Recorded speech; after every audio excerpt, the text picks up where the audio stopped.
नमस्कार, आप live cities देख रहे हैं। मैं हूं आपके साथ काव्या। बिहार में आने वाले दिनों में कुल 9 एमएलसी सीट जो है वो खाली होने वाली है, जिसमें 2 नाम काफी चर्चा में हैं। एक तो दीपक प्रकाश का और दूसरा पूर्व मुख्यमंत्री नीतीश कुमार के बेटे निशांत कुमार का। हम उन तमाम सीटों का जिक्र करेंगे जो खाली होने वाली है आने वाले दिनों में, और पूरी जानकारी आपको देंगे। हमारे सहयोगी आलोक हैं। आलोक, इस वीडियो में हम दर्शकों को ये बताएंगे कि आने वाले दिनों में जो एमएलसी की सीटें खाली होने वाली है, बिहार विधान परिषद की जो सीटें खाली होने वाली है, इसके अलावे सभापति पे भी क्या कुछ निर्णय होगा, अपडेट होगा। देखिए, और 9 सीटें हैं, 9 सीटें जो खाली हो रही हैं बिहार विधान परिषद की जून 2026 में, मतलब कि अगले महीने। अब क्योंकि मंत्रिपरिषद का विस्तार हो गया है और नोटिफिकेशन किसी भी दिन जारी किया जा सकता है, क्योंकि जून 2026 में तो उससे पहले उनका कार्यकाल समाप्त होना, तो उससे पहले ही सब कुछ चुनकर तय कर ली जाएंगे जो अगले एमएलसी होने वाले हैं। उनका कार्यकाल 6 साल के लिए होगा। ये बात भी तय मानी जा रही है कि अब अगला जो सभापति होना है वो जेडीयू कोटे में है, यानी कि जेडीयू के पास आना है। पहले देवेश चंद्र ठाकुर थे, बने सभापति बने, चाहे वो एनडीए की सरकार रही हो चाहे महागठबंधन की सरकार रही हो, देवेश चंद्र ठाकुर ही सभापति रहे थे परिषद के, क्योंकि परिषद के सभापति परिषद के ही होते हैं, अध्यक्ष होते हैं बिहार विधानसभा के। क्योंकि फिर देवेश चंद्र ठाकुर सीतामढ़ी से चुनाव लड़ गए एमपी का, वो चुनाव जीत गए, मेंबर ऑफ पार्लियामेंट हो गए, लोकसभा चले गए, तो फिर सीट खाली हुई, तो वो बीजेपी के अवधेश नारायण सिंह को दे दिया गया, क्योंकि वो नीतीश कुमार के बेहद करीबी माने जाते थे, उनके गुड बुक्स में थे, उनकी अच्छी किताबों में थे, अच्छी किताबों के पन्नों में उनका भी नाम है।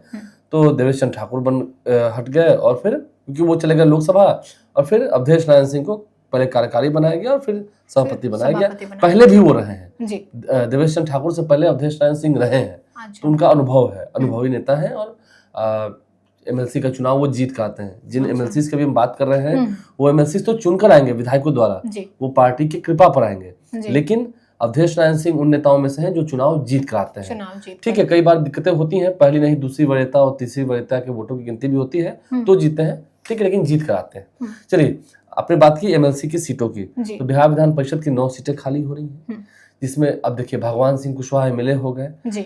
भगवान सिंह कुशवाहा क्यों बने थे? क्योंकि प्रोफेसर रामबली चंद्रवंशी को जो आयोग घोषित किया गया था, आरजेडी ने ही उन पर केस कर दिया था और फिर वो आयोग घोषित हो गए, उनकी सदस्यता चली गई। दूसरी जगह पर भगवान सिंह कुशवाहा, क्योंकि विधायकों की संख्या एनडीए की अधिक थी, 1 सीट पर निर्वाचन हुआ था, तो भगवान सिंह कुशवाहा को भेजा गया बिहार विधान परिषद एनडीए के कोटे से, यानी कि जेडीयू के कोटे से। नीतीश कुमार ने बुलाकर उन्हें भेजा विधान परिषद।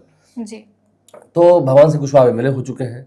सम्राट चौधरी का भी कार्यकाल खत्म हुआ, तो सम्राट चौधरी तो मुख्यमंत्री हो गए बिहार के, वो तो बिहार के मुख्यमंत्री हो गए। एमएलसी थे, डिप्टी सीएम भी बने, मंत्री भी बने, लेकिन अब वो मुख्यमंत्री हो गए और तारापुर से विधायक है। इसके अलावा भी आपके पास कई नाम होंगे, गुलाम गौस का नाम है, कुमुद वर्मा का नाम है, इसके अलावा सुनील सिंह जो कि आरजेडी के एमएलसी हैं, उनका भी नाम है। फिर मैं चाहूंगा आप वो नाम एक बार पढ़ दें। इसके अलावे फारूक शेख का भी नाम है, जो कि आरजेडी से हैं। संजय मयूख का भी कार्यकाल खत्म हो रहा है। अभी देखिए बांकीपुर में विधानसभा का उपचुनाव होना है, देखना है क्या संजय मयूख का नाम होगा, किसका नाम होता है बांकीपुर में, क्योंकि संजय मयूख एमएलसी नहीं रहेंगे, राष्ट्रीय मीडिया प्रभारी है और बीजेपी के बड़े नेताओं से अच्छी पहचान है उनकी, बड़ा मानते हैं अमित शाह भी उनको, तो संजय मयूख भी बड़े पॉपुलर चेहरे हैं और उनका परिषद का सीट खत्म हो रहा है। अभी बांकीपुर में नितिन नवीन ने इस्तीफा दिया है, नितिन नवीन पटना भी आए हैं, अभी लोगों से कार्यकर्ताओं से मिलेंगे भी, मिल भी रहे हैं, कल मंदिर नाले का उद्घाटन भी होना है। तो संजय मयूख क्या बांकीपुर सीट से उपचुनाव में खड़े होंगे मैदान में? ये तो नितिन नवीन को तय करना है, राष्ट्रीय अध्यक्ष भी पार्टी के वही है, तो ठीक है, ये नाम है। और ये हो गया। इसके अलावा भीषम साहनी का भी कार्यकाल खत्म हो गया। अफाक अहमद भी हैं। अफाक अहमद भी, चलिए जी, इनका तो केदारनाथ पांडे की मृत्यु के बाद जो है वो तो इलेक्शन वाले में हुआ, इलेक्शन वाले में है। सम्राट चौधरी का नाम आपने बता ही दिया है। संजय मयूख, समीर कुमार सिंह हैं। समीर कुमार सिंह कांग्रेस के हैं जी, कांग्रेस के। इन सभी का आपने नाम सुन लिया। कुमुद वर्मा का नाम मैंने ले ही लिया है जी। गुलाम गौस का नाम ले ही लिया है। समीर सिंह जो कांग्रेस के एमएलसी थे, कैसे अंतिम समय पर नाम आया था, क्योंकि तारिक अनवर का नाम उस वक्त चर्चा में था और कुछ कागजात नहीं थे, फिर समीर सिंह को बनाया गया था। तो समझ ही रहे हैं, अब देखते देखते 6 साल बीत गया, अब इनका रिन्यूअल होना है, क्योंकि देखिए दीपक प्रकाश और निशांत कुमार इन दोनों का एमएलसी तय है। अब 9 सीटें खाली हैं 9 जी, तो जो फॉर्मूला होता है 9 जितना भी है +1 डिवाइडेड बाय 243, तो हो जाएगा 243 डिवाइडेड बाय 10 24.3, यानी कि लगभग 24 विधायक, 24.3 होता है, 24 विधायक चाहिए। तो आरजेडी के पास 25 विधायक हैं और कांग्रेस के पास भी है, तो आरजेडी तो एक भेज देगी जी, आरजेडी एक एमएलसी भेज देगी। एक अब वो एक एमएलसी सुनील सिंह ही होते हैं, क्योंकि राबड़ी देवी के मुंह बोले भाई हैं, लालू परिवार के बहुत करीबी हैं, और बेबाकी से देखिए सुनील सिंह ने अब तक परिषद में किनसे लड़ाई नहीं ली, नीतीश कुमार से लड़ गए, उन्हें आयोग भी घोषित कर दिया गया, लेकिन फिर लड़ाके हैं सुनील सिंह, सुप्रीम कोर्ट से जीत के आ गए। तो सुनील सिंह बहुत लड़ाके आदमी है, पार्टी के लिए कर्तव्य निष्ठावान है, अपना काम करते हैं, मजबूती से डेटा प्रस्तुत करते हैं, और उनके डेटा को कोई झुठला नहीं सकता है। हाँ। उनके डेटा को कोई झुठला नहीं सकता, क्योंकि बहुत होमवर्क करके आते हैं, कागजों में आप उनको नहीं उलझा सकते हैं, और जुबानी तीर अगर वो चलाने लगे तो फिर आप सामने वाले जो कोई भी हो आप ढेर हो जाएंगे। हाँ, ये तय है, वो तय है। परिषद की कार्रवाई के दौरान दिखता है। हाँ, और राबड़ी देवी के खिलाफ आपने बोला, लालू यादव के खिलाफ बोला, तो फिर वो आपको छोड़ेंगे नहीं। सुनील सिंह उनका नाम है, सुनील सिंह उनका नाम, ठीक है, चलिए ठीक है, तो मजबूती से लड़ते हैं जी। सुनील सिंह को भेजती है आरजेडी की नहीं, ये देखना होगा। हाँ। वो उन पर है या किसी और को। राहे बगाहे कुछ लोग कहते हैं तेज प्रताप यादव को भी लालू यादव मानते हैं।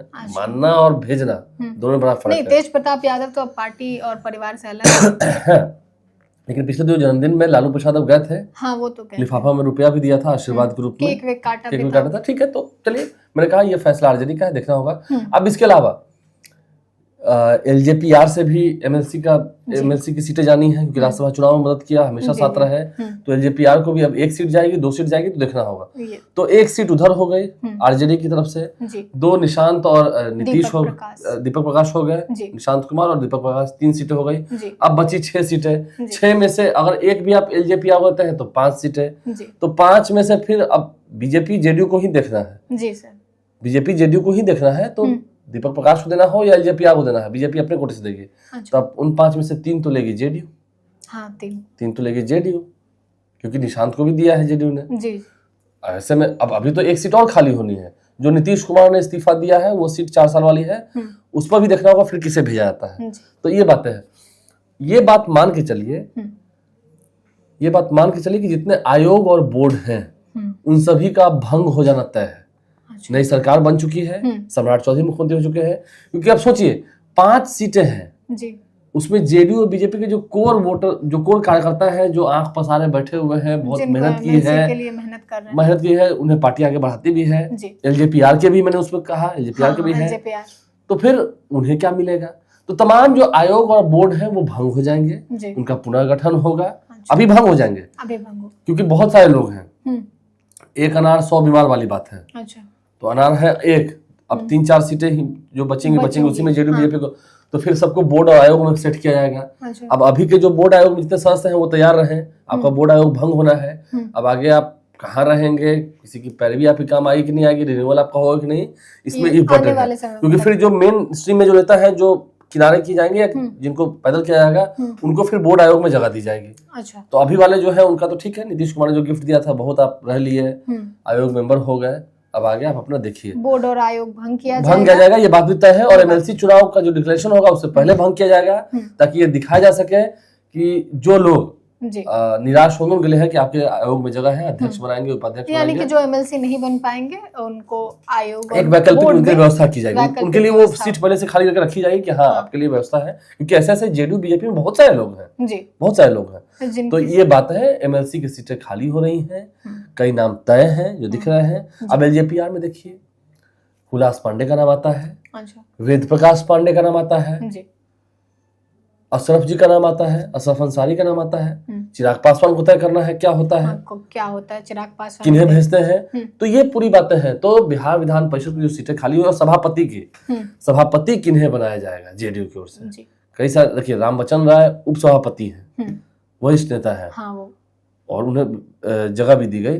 तो ऐसे में देखना होगा सभापति किन्हें बनाया जाता है जेडीयू को से, किनका नाम आता है। लेकिन हाँ, ये बात तय है, तमाम जो बोर्ड और आयोग है उनका भंग होना है। एमएलसी की सीटें जो है उसमें कुछ नाम दिख रहे हैं, और कौन कौन से वो लोग होंगे जिन्हें जगह मिलेगी। कई ऐसे लोग हैं जिन्होंने बहुत मेहनत की है, बहुत ज्यादा मेहनत की है। सम्राट चौधरी के भी बहुत करीबी हैं लोग बीजेपी में। अभी देखा नहीं आपने, अभी जो मंगल पांडे की सीट खाली हुई 4 साल वाली, तो किसे जगह दिया गया? अरविंद शर्मा, सूर्य कुमार शर्मा, जो कि कार्यालय प्रभारी है, मेहनत किया है, बीजेपी के लिए बैठे हैं, धूप हो, गर्मी हो, बरसात हो, कार्यालय आए, अपना काम किया, जिम्मेदारी निभाई, तो अरविंद शर्मा को जगह मिली है।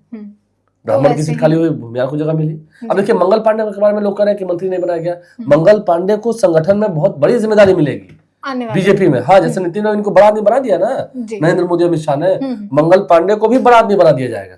इसीलिए ठीक है, अरे भाई छोड़ी ना, खीरा नहीं मिला तो क्या हुआ, आने वाले समय में हीरा मिलेगा, ये बात है। तो जब मंगल पांडे को आने वाले समय में क्या मिलेगा, वो तो हीरा मिलेगा, हीरा मिलेगा तो आने वाले समय में दिखाएंगे ही। लेकिन फिलहाल जो सीटें खाली हुई है उसका और बाकी देखिए ना, मोहम्मद फारूक शेख है, ये सब पैदल हो जाएंगे। अच्छा, कुमुद वर्मा हम नहीं कर सकते हैं, गुलाम गौस को दोबारा मिलेगा कि नहीं मिलेगा हम नहीं कर सकते, ये भी नहीं कहा जा सकता है। तो जैसा कि आलोक जी ने कहा है कि 1 अनार और 100 बीमार वाली बात हुई है, तो अब बोर्ड और आयोग भी भंग किए जाएंगे, कुछ लोग एमएलसी के पद से पैदल भी किए जाएंगे, तो वो आने वाले दिनों में पता चलेगा। फिलहाल हमने आपको समीकरण बताया है।